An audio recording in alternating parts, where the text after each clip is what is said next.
Nipah സ്ഥിരീകരിക്കുന്നതിൽ Kozhikode ജില്ലാ കളക്ടറെ കുറ്റപ്പെടുത്തി ആരോഗ്യമന്ത്രി കെ മുരളീധരൻ 5 മണിക്ക് കളക്ടറുമായി സംസാരിച്ചാണ് താൻ വാർത്താസമ്മേളനം നടത്തിയത്. പുനെയിൽ നിന്നുള്ള സ്ഥിരീകരണം അപ്പോൾ അറിയിച്ചില്ല. കളക്ടർക്ക് പരിചയക്കുറവുണ്ടായെന്നും റിപ്പോർട്ട് കിട്ടുമ്പോൾ തന്നെ മന്ത്രി അറിയിക്കേണ്ടതാണെന്നും കെ മുരളീധരൻ പറഞ്ഞു. ആശയക്കുഴപ്പത്തിന് അടിസ്ഥാനമില്ല, ആവശ്യമില്ലാതെ ആശയക്കുഴപ്പമുണ്ടാക്കുകയാണ്. കാരണം ഒരു മന്ത്രി പത്രസമ്മേളനം നടത്തുമ്പോൾ ആധികാരികമായ വിവരം കിട്ടിയാൽ മാത്രമേ അത് പറയാൻ പാടുള്ളൂ. ഞാൻ പത്രസമ്മേളനം കഴിഞ്ഞ് തിരിച്ചെത്തുമ്പോഴാണ് കലക്ടർ മെസ്സേജ് വന്നത്, ഇങ്ങനെ നിപ സ്ഥിരീകരിച്ചു.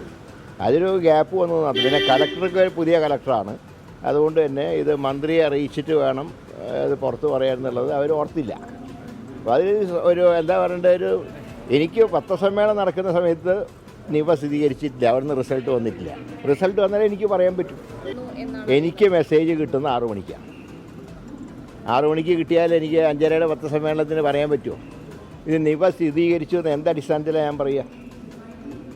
ഞാൻ പറഞ്ഞല്ലോ, പ്രാഥമികമായിട്ടുള്ള എല്ലാ അന്വേഷണത്തിൽ നിന്നും നിപ സ്ഥിരീകരിച്ചു. പക്ഷേ വൈറോളജി ഇൻസ്റ്റിറ്റ്യൂട്ടിൻ്റെ റിസൾട്ട് ഞാൻ വരുമ്പോൾ പത്രസമ്മേളനം നടത്തുമ്പോൾ വന്നിട്ടില്ല. അതിന് ഇത്ര വലിയൊരു ഇഷ്യൂ ആക്കേണ്ട കാര്യമില്ല.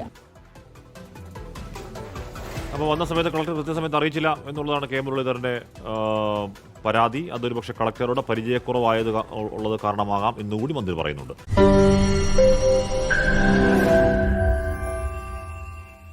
ലോകത്തെവിടെയായാലും ഏത് സമയത്തും 24 വാർത്തകളും ഓഗ്മെന്റഡ് റിയാലിറ്റി പാക്കേജുകളും എക്സ്പ്ലെയിനറുകളും വിശദമായി കാണാൻ ഞങ്ങളുടെ യൂട്യൂബ് ചാനൽ നിങ്ങൾക്ക് സബ്സ്ക്രൈബ് ചെയ്യാം.